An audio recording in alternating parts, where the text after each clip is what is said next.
මේක ඔබ අහන්න ඕන කතාවක්.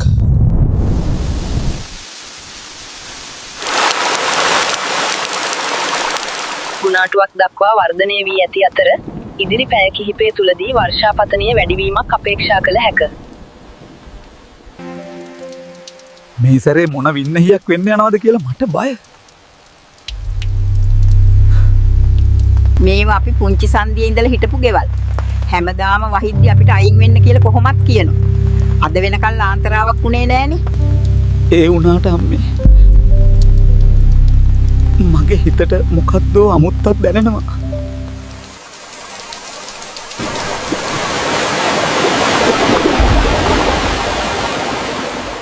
මොකක් හරි සද්දයක් එනවා අම්මේ. කන්ද පහලට එනවා වගේ.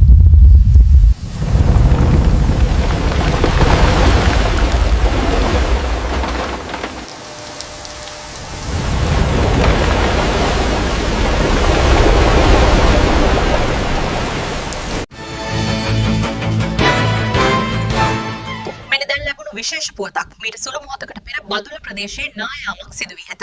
මේ පිළිබඳව වැඩි විස්තර ලද සැනින් බලාපොරොත්තු වන්න. මොනවද අනේ මේ අපේ රටට වෙන්නේ? පව්වනේ අසරණ මිනිස්සු. අනේ අප්පච්චි ඉන්න තැනකින් කතා කරන්නකෝ. මෙතනින් එහාට යන්න බෑ බං, කන්ද තව එනවා. නායාමෙන් දිවි අහිමි වූවන් උදෙසා පින් අනුමෝදන් කරමින් ආපදා වූ අසරණ සිත් සුවපත් කරමින් ගම්දනව් කරා වටිනා යුගයේ අසිරිමත්ම තෙමස් පූර්ණ පින්කම සමනාභිහි සක්මන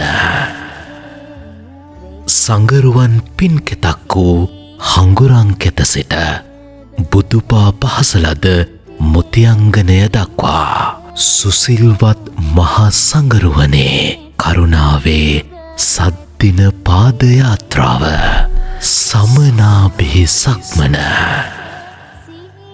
පෙබරවාරි 22 වනදා සිට 28 වැනිදා දක්වා විමසීම් 0117 345 345 074 074 74 74 ඔබ මෙම පණවිඩය හැකිතරම් බෙදා හැරීමේදී එය දකින කවුරුන් හෝ උන්වහන්සේලා දැක බලා උන්වහන්සේලා වැඳ පුදා පින් කුසල් පුරාගනු ඇත. ඔබත් සුවපත් වේ තවත් කෙනෙක් සුවපත් කර ඒ පිනත් අනුමෝදන් වන්න.